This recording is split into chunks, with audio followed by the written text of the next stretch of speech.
दूसरे चरण का मतदान जारी है। इसी बीच मेरठ में सांसद राजेंद्र अग्रवाल मतदान करने पहुंचे, जहां उन्होंने जनता से वोट करने की अपील की। वहीं प्राइम टीवी की टीम ने सांसद राजेंद्र अग्रवाल से खास बातचीत की है। लोकसभा से भारतीय जनता पार्टी के 3 बार सांसद रहे सांसद राजेंद्र अग्रवाल हमारे साथ में मौजूद हैं। सर, आज मतदान करने पहुंचे हैं, किन मुद्दों को लेकर आपने मतदान किया है?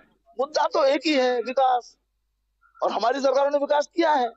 विकास खुद में बहुत बड़ी टर्म है। 25 करोड़ लोग गरीबी के रेखे से बाहर निकल गए।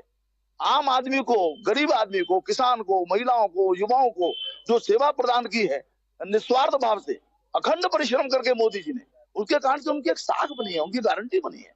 वही विषय है हमारा। प्रदेश के अंदर कानून व्यवस्था दुरुस्त करना, जो सोचते नहीं थे कि कभी मेरठ ठीक होगा, यहाँ पर सोचीगंज चलता रहता था। हमने 2 बार विषय उठाया अखिलेश जी के जमाने में, कुछ नहीं हुआ। तीसरी बार विषय उठाया योगी जी के जमाने में, हो गया। तो जो अपराधों से गठबंधन जिनके थे वो अब समाप्त हुए हैं।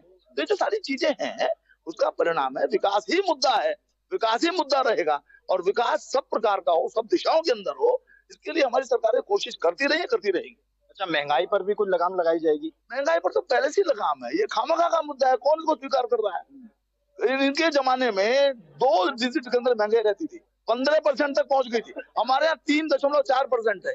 ये मुद्दा बिल्कुल अप्रासंगिक है, जनता भी इसको स्वीकार नहीं कर रही है। तो ये कोई जमीन से जुड़ा हुआ मुद्दा नहीं है। महंगाई नियंत्रण में है और ये बहुत बड़ी सफलता है हमारी सरकार की, क्योंकि हमारी सरकार ईमानदारी से कोशिश करते है। वैश्विक आर्थिक संकट के दौरान भी हमने महंगाई को नियंत्रित रखा है। उत्तर प्रदेश में कितनी सीटें आने वाली है? 80 की 80 आएंगी। 81 इसलिए नहीं आ सकती कि 81 सीटें हैं नहीं, 80 है तो 80 आएंगी। अरुण गोविल के सामने टक्कर में किसे मानने में? कोई नहीं है, मुझे नहीं लगता। वो इतने नहीं, मुझे नहीं लगता। ये 4 तारीख को तय होगा कि दूसरे नंबर पर कौन है, तीसरे नंबर पर कौन है। अच्छा, कई जगह विरोध भी देखने को मिला। कहीं नहीं मिला। कहाँ मिला?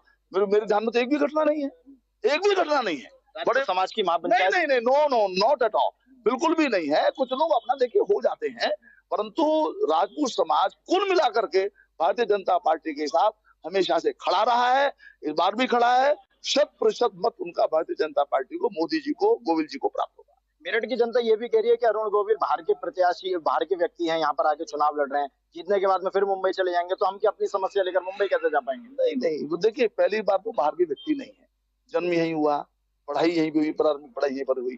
दूसरी बात यह है, उन्होंने खुद कहा है वो सरल व्यक्ति हैं। आपने कभी बड़बोलापन नहीं देखा होगा। उन्होंने कहा कि मैं राजनीति के विषय में नहीं जानता हूँ, मैं तो सेवा के रूप में। वो कह सकते थे मैं ये हूँ वो हूँ, कुछ नहीं कहा उन्होंने। सरल व्यक्ति हैं, राम के आदर्श को लेकर के चलने वाले व्यक्ति हैं।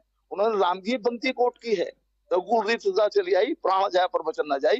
निश्चित रूप से यहाँ के मेरठ की जनता की सेवा के लिए, उनके विकास के लिए वो मेरठ में रहेंगे, उपलब्ध रहेंगे और यहाँ के काम को नई आज मिलेंगे। जिन्होंने कहा है कि मेरठ की जनता का विश्वास मैं बिल्कुल जीतूंगा और आने वाले समय में उनकी सेवा जरूर करूंगा।